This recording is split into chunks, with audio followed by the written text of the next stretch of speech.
कि कल है तीज, जिसको हमारे यहाँ गणगौर तीज कहते हैं। शंकर और पार्वती 16 दिन तक तैयार हुए थे और तैयार होने के बाद शिव और पार्वती शिव महापुराण के यजमान बनकर जा रहे थे। तो कल का दिन है वो।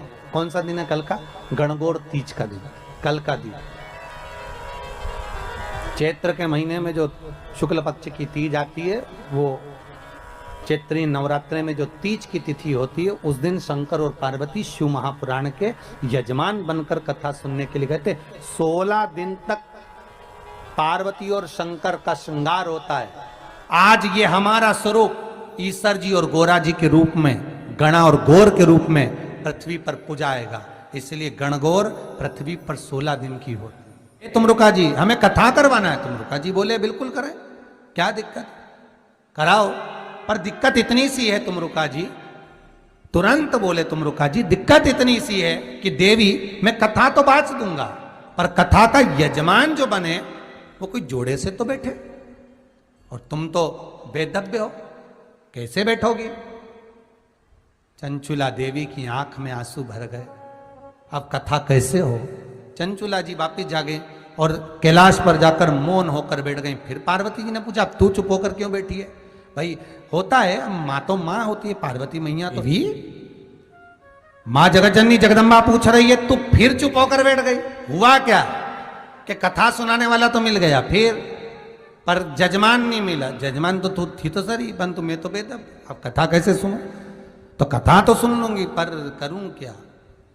तुमरुका जी बोले, तेरा अखंड सौभाग्य मैं कर सकता हूं शिव महापुराण से, तू चिंता ना कर, पर कोई जोड़े से कथा सुन ले। अब जोड़ा कहां से लाऊं? तो पार्वती जी बोले, उसमें दुख की बात क्या है? तो चिंता मत कर, शंकर जी की आराधना कर। और तुमरुका जी के कहने पर चंचुला देवी शिव की आराधना में लगी और शंकर भगवान प्रकट होकर बोले, बोल क्या बात है चंचुला? चंचुला कहती है, प्रभु मुझे शिव पुराण कराना है, पर जजमान नहीं है, तो इसमें क्या टेंशन लेना, क्या चिंता करना? चिंता मत कर। पार्वती को बुला, पार्वती को बुलाया। पार्वती जा, तू तैयार हो, मैं भी तैयार होता हूं। शंकर और पार्वती श्रृंगार करने के लिए गए, श्रृंगार कर, और दोनों जब श्रृंगार कर कर आए, 16 दिन शिव और पार्वती को सजने में लग गए। दूल्हा दुल्हन जैसा श्रृंगार कर कर शंकर पार्वती जैसे सामने आए, वैसे ही देवऋषि नारद देखकर बोले, वाह प्रभु वाह, क्या स्वरूप है आपका, धन्य है भगवान, इस स्वरूप को तो आप मृत्यु लोक में रखिए। शंकर और पार्वती ने कहा, ए देवऋषि नारद, शिव महापुराण के हम यजमान बने,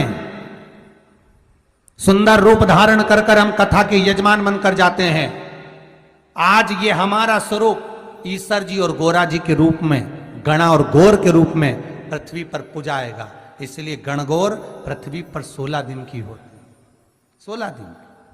शंकर और पार्वती, बच्चे पूछते मम्मी ये कौन है? तो कही ईश्वर जी। ये कौन है? गोरा जी। ये कौन है? गणा। और ये गौर। तो गणगौर रहे। शंकर जी ने इतना सुंदर रूप कब लिया? जब शिव महापुराण के यजमान बने, कथा सुनने के लिए जब चले तब। तुमरुका जी से कहा, कहो कथा।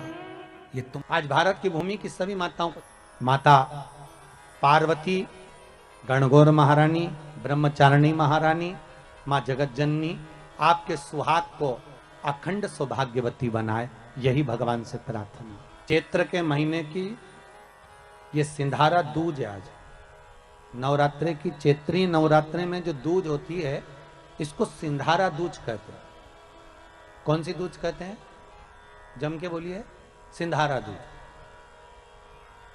सिंधारा दूज का मतलब ये होता है कि कल है तीज, जिसको हमारे यहाँ गणगौर तीज कहते हैं। शंकर और पार्वती 16 दिन तक तैयार हुए थे और तैयार होने के बाद शिव और पार्वती शिव महापुराण के यजमान बनकर जा रहे थे। तो कल का दिन है वो।